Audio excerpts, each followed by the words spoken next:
E aí, aqui quem fala com você é o Matheus novamente. Eu sou desenvolvedor de negócios, trabalho com planejamento financeiro no mercado financeiro há mais de 10 anos e estou ajudando empresas a crescerem de uma maneira sustentável, escalável, lucrativa e rentável. E hoje, aqui eu vou falar o porquê que a sua empresa está jogando dinheiro no lixo e você nem imagina onde que esse dinheiro está indo e o porquê que isso está acontecendo. Vamos lá. Seguinte, eu estava pensando muito sobre aquela questão da estrutura IA e como que a IA consegue ajudar ou atrapalhar até a nossa vida, ou por que que a IA não consegue nos ajudar tanto quanto a gente gostaria. E a decorrência desse pensamento me trouxe aqui a mais uma reflexão que eu gostaria de compartilhar com vocês aqui. E é muito engraçado que quando a gente tem uma empresa e também tem alguma startup, hoje a gente tem uma romantização muito grande desses crescimentos ou desses empreendimentos que a gente faz ao longo da jornada. Então, o mito do empreendedor, o mito do empresário, uma empresa startup, unicórnio, etc. A gente tem aqui uma romantização do caos criativo. Então, eu crio uma startup e vou tentar pegar um funding, tentar crescer, ou vou começar a empreender e vou começar a assar um churrasquinho aqui na esquina e depois eu vejo o que eu faço, tudo mais. E não é assim as coisas como funcionam. De fato, as empresas elas conseguem crescer através de pessoas, planejamento e processo. É o que eu falo que são os 3 P's. São as pessoas certas, nos processos corretos, com o planejamento mais adequado. Sem isso, qualquer caos ou qualquer coisa que seja desordenada ou descontrolada não vai levar a lugar nenhum. E, na verdade, ela vai levar à ineficiência, ela vai levar a custos elevados, a erros que vão custar dinheiro, porque não só investimentos vão ser feitos de maneira errada, mas também tempo vão ser gastos, né? Então, eu tenho um exemplo aqui muito interessante. Quando eu estava trabalhando numa startup de fidelidade, a gente estava tentando colocar um sistema de conciliação transacional. A gente ainda não tinha muita noção de como que a gente iria realizar essa conciliação, quais eram os atributos necessários, o que era necessário. A gente não tinha ainda uma solidez sistêmica, a gente não tinha todos os dados disponíveis, a gente tinha ainda uma falta de clareza dos processos de negócio. Então, tudo isso que a gente desenhou para o sistema, ele serviu durante 3 dias. No 4º dia, quando a gente teve um primeiro erro e a gente teve ali uma ineficiência, teve ali uma inconsistência sistêmica, o sistema travou. A gente não conseguia identificar ou tratar essa inconsistência que surgiu, e então a gente teve que dar um passo atrás. Todo o recurso que foi gasto, a gente teve que refazer o sistema. A gente tentou remendar até o fim, mas esse sistema ficou no ar durante 3, 4 meses e depois a gente provou que foi totalmente ineficiente, totalmente ingerente esse processo de conciliação. A gente teve que recomeçar do zero, de acordo com novas estruturas, novas regras de negócio, tudo muito mais mapeado, tudo mais organizado. Enfim, e o que eu quero dizer com isso, né? Que para uma empresa ela parar de perder dinheiro, a gente tem que organizar as coisas. Organização e processo é a chave nesse principal momento de estancar a sangria. Se você sente que o dinheiro falta no final do mês, que poderia ser melhor, ou que a rotina está muito maçante, muito pesada e que você não consegue de fato sair dessa prisão como um todo, a questão da organização dos processos é a solução para você de fato ter essa melhoria e esse controle mais assertivo.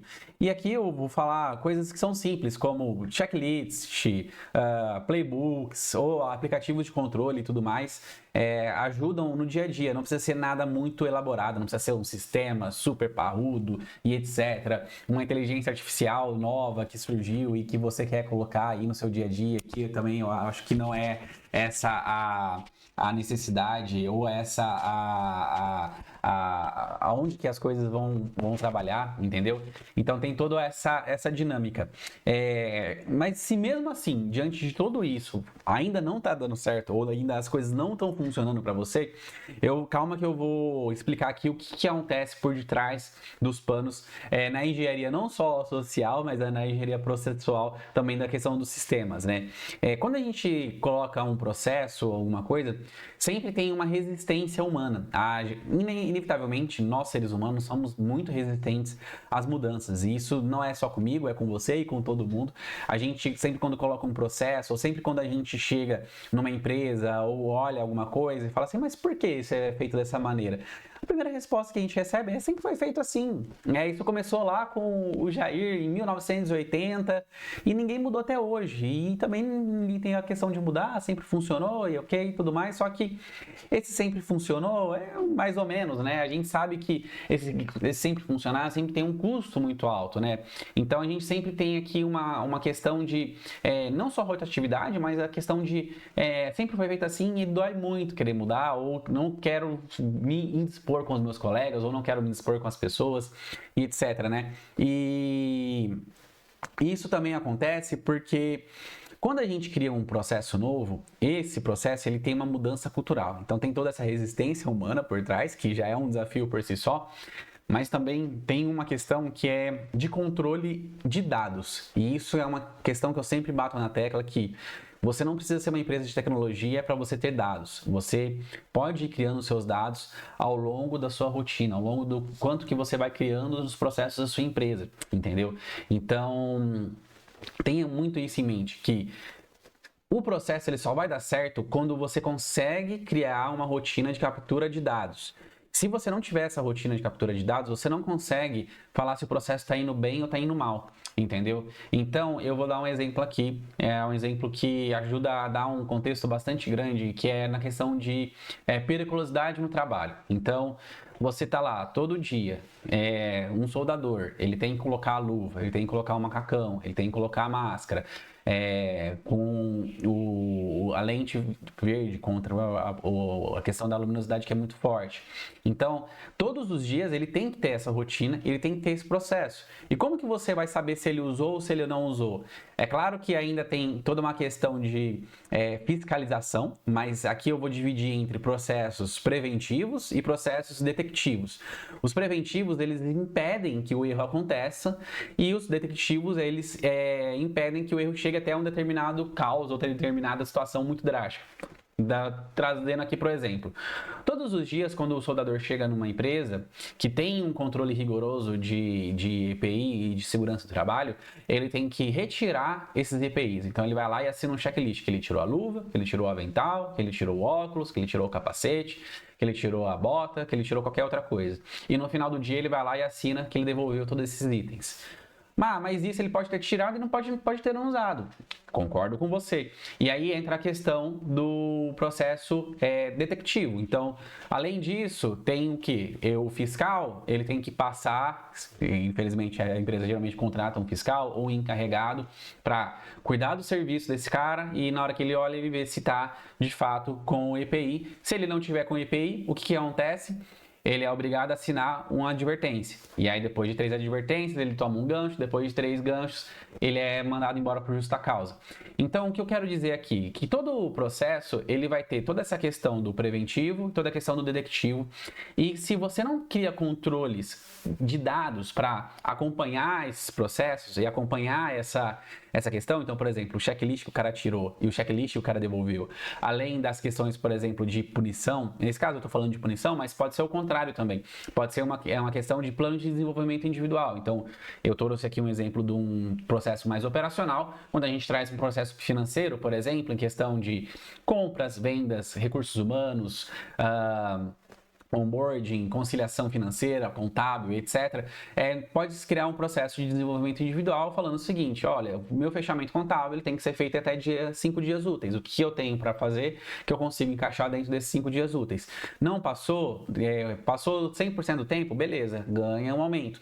Deu 80% do tempo? Vai ganhar 80% do aumento. Ou 80% do PLR e tudo mais, né? Então, a gente tem toda essa dinâmica por trás desses processos que ajudam a dar mais ênfase e dar mais visibilidade, porque tem toda uma questão cultural que já vai doer bastante, que é a questão de resistência que eu comentei, mas quando você coloca o processo ligado a dados, ligado a controle, ligado a acompanhamento ali no dia a dia, esse processo ele tende a se enraizar aos poucos, conforme o acompanhamento dessas metas e dessas e desses indicadores, né? E aí as pessoas elas vão tendo visibilidade de que, pô, o cara, se ele é um soldador, não colocar o EPI e o encarregado pegar, ele começar a tomar advertência, etc., os outros soldadores da equipe vão seguir o exemplo dele e vão falar, ó, pá, se você tá tendo punição, é porque de fato o negócio ficou sério, então eu vou começar a utilizar aqui, vou começar a preencher os questionários corretamente, vou começar a utilizar os EPIs corretamente.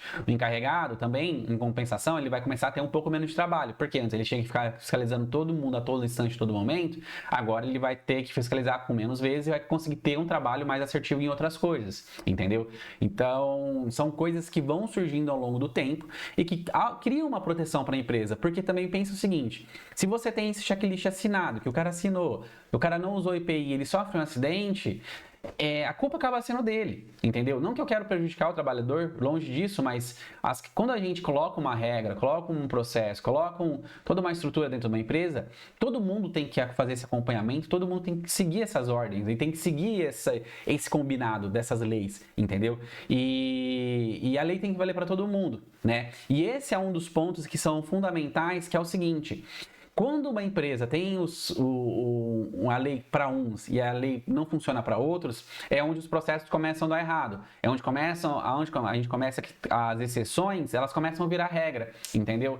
E a gente começa a ter muita dificuldade em conseguir manter um padrão e conseguir fazer o acompanhamento das coisas. Então, de fato, quando a gente olha e fala assim, opa, aqui a gente teve um erro de processo, aqui a gente teve um problema no controle, mas aí vai lá ou o encarregado, ou o dono, ou o gerente, ou sei lá quem for, fala assim, não, mas é o fulano de tal, vamos deixar ali porque eu não quero perder ele, eu não quero, ele é um funcionário muito bom e etc. A gente começa a ter o quê? Começa a ter muito ruído entre as áreas, entre os funcionários, entre a empresa, e a gente começa a ter um descrédito, a gente começa a desacreditar, começa a ter uma descrença em relação às coisas que acontecem. Então, a empresa sempre vai ter um preferido de um lado, sempre vai ter um preferido do outro, e a gente fica muito engessado como que a gente consegue atuar. Então, quando a gente olha aqui do ponto de vista de processo e de questão cultural, o fato de ter um processo e ele funcionar bem e funcionar com acompanhamento, ele vai garantir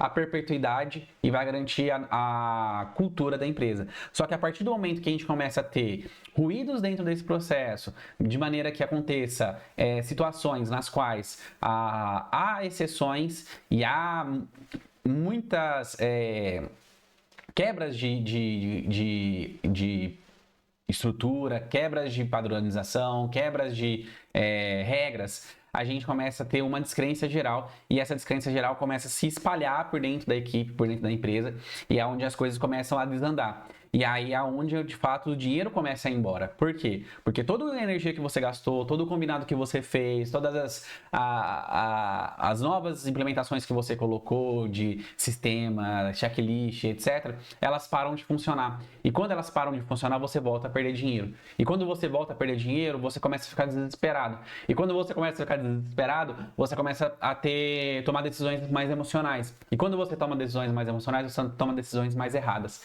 E aí vai virando um looping e as coisas elas vão desandando como um todo na empresa.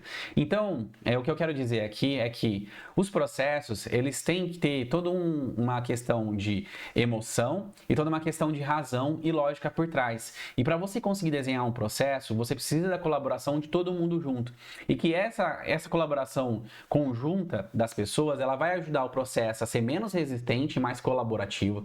Ele vai se entranhar mais rápido dentro da cultura organizacional e ele vai começar a funcionar de uma maneira melhor.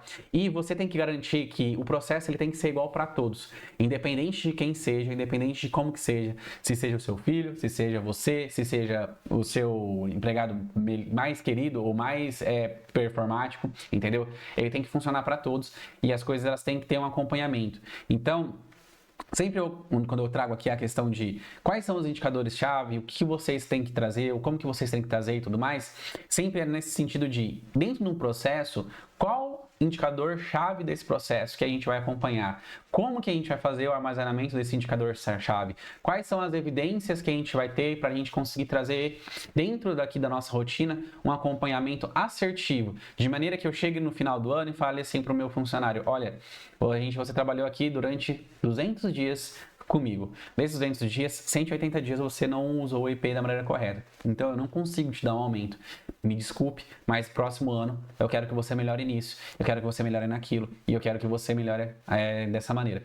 Com dados, com um argumento ele fica muito mais forte, um argumento ele fica muito mais significativo.